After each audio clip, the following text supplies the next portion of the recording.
Neemias era gente como a gente. Muito interessante a história de Neemias no Antigo Testamento. Nessa série a gente sempre está considerando um homem do Antigo e um homem do Novo Testamento. E chegou a hora de um dos homens mais incríveis no Antigo Testamento, que é Neemias. Ele foi um homem extremamente importante no Antigo Testamento, porque a nação de Israel está vivendo um momento extremamente difícil. A nação de Israel já tinha sido uma grande nação com Davi, principalmente com Salomão, teve o seu apogeu a ponto de pessoas do mundo inteiro virem para conhecer a maravilha que era a nação de Israel. Por isso que a nação de Israel ela foi tomando corpo, conhecimento, mas ao mesmo tempo ela foi deixando Deus. E aos poucos ela foi esquecendo de quem tinha levado ela para lá, que foi Deus, e por quê? Que era ser luz para todos os povos. E ela foi ficando cada vez mais ensoberbecida, e Deus então manda profetas como Isaías, por exemplo, falando que se o povo não se arrependesse, o povo iria ser derrotado, e eles iriam ser exilados. E o povo não está nem aí, o povo não ouve Isaías, não ouve Jeremias, os profetas que Deus estava mandando, porque o povo estava vivendo num estado de conforto, o povo estava tranquilo, estava naquela situação quando você tem segurança, que nada vai dar errado, porque você tem dinheiro, você tem recursos, você tem patrimônio, você tem todas as coisas necessárias que você julga que que lhe dá um senso de segurança. Mas Deus então permite que os babilônios tomem Jerusalém, e é um cativeiro de 70 anos. Passado o cativeiro de 70 anos, Jerusalém destruída, o povo exilado agora como escravos, está acabando esse período de 70 anos.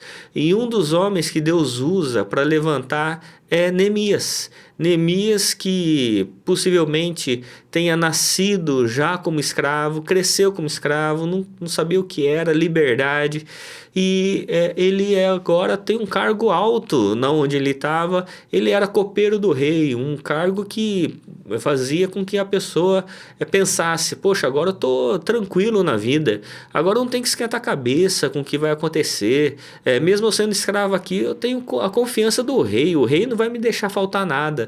Só que Neemias não era um homem egoísta.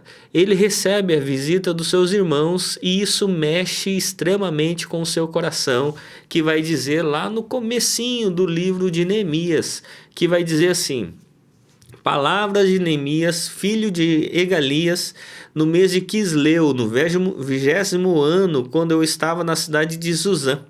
Veio Anani, um dos meus irmãos, com alguns homens de Judá.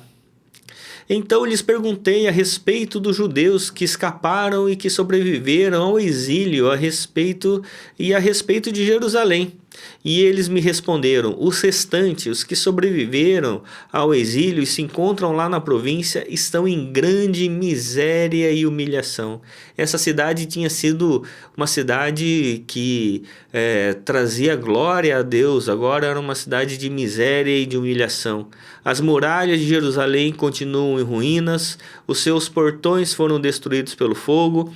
E quando eu ouvi estas palavras, eu me sentei, chorei e lamentei por alguns dias. Fiquei jejuando e orando diante do Deus dos céus, e eu disse: ah, Senhor dos céus, Deus grande e temível, que guardas a aliança e a misericórdia para com aqueles que te amam e guardam os teus mandamentos. Estejam atentos teus ouvidos, teus olhos abertos, para que atendas à oração do teu servo, para que faça hoje diante de ti, dia e noite, pelos filhos de Israel, teus servos. Faço confissão de pecados dos filhos de Israel. É interessantíssimo esse trecho da Escritura Sagrada, porque Neemias, ele não é um homem egoísta, falando assim, olha, agora é problema deles. Eu lutei aqui na minha vida e estou aqui como um alto cargo do rei. Eu batalhei, eu venci. Os outros que se virem. Não. Neemias, quando sabe que os seus irmãos estão passando aperto, passando dificuldade, isso dói no coração de Neemias. Ele fala assim, os meus irmãos estão precisando. E ele ora. E é interessante essa oração de Neemias, porque é uma oração não reivindicando a ação de Deus, não reivindicando que Deus faça alguma coisa. A oração de Neemias é de confissão de pecados. Ele confessa o pecado dos pais, ele confessa o pecado da nação, ele confessa o seu pecado. É interessante isso porque o relato bíblico mostra que o fato do povo estar cativo na Babilônia era exatamente porque eles tinham abandonado a Deus. Então agora que está terminando o período de 70 anos e Deus está levantando Neemias e depois juntamente com Esdras, para reconstruir a nação de Israel, Neemias iria reconstruir a nação como sociedade e Esdras ia reconstruir a nação na sua espiritualidade.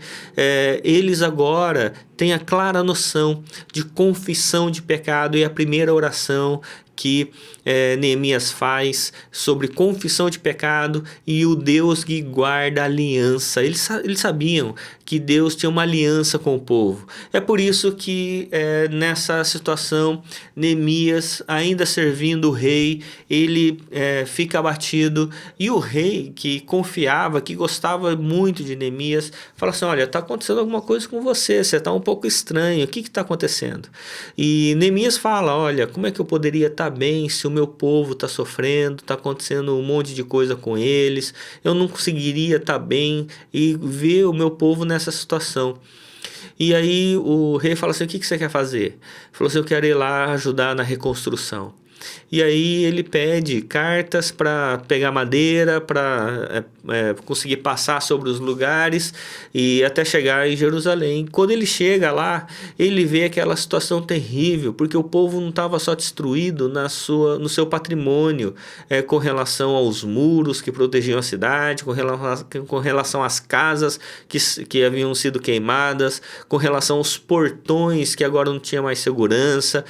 O povo estava destruído no seu ânimo, no seu propósito. Havia passado 70 anos e a cidade ainda não havia sido reconstruída. Continuava em ruínas. Então Neemias, ele movido por Deus, começa a reconstruir o povo de dentro para fora. Ele fala, olha, agora nós vamos reconstruir, Deus está me enviando para cá e a gente vai empenhar para nós reconstruirmos, reorganizarmos a cidade e a nação. E é o que começa a acontecer, o povo começa a se animar e aí eles vão começando a trabalhar juntos. Eles começam a trabalhar um ajudando o outro.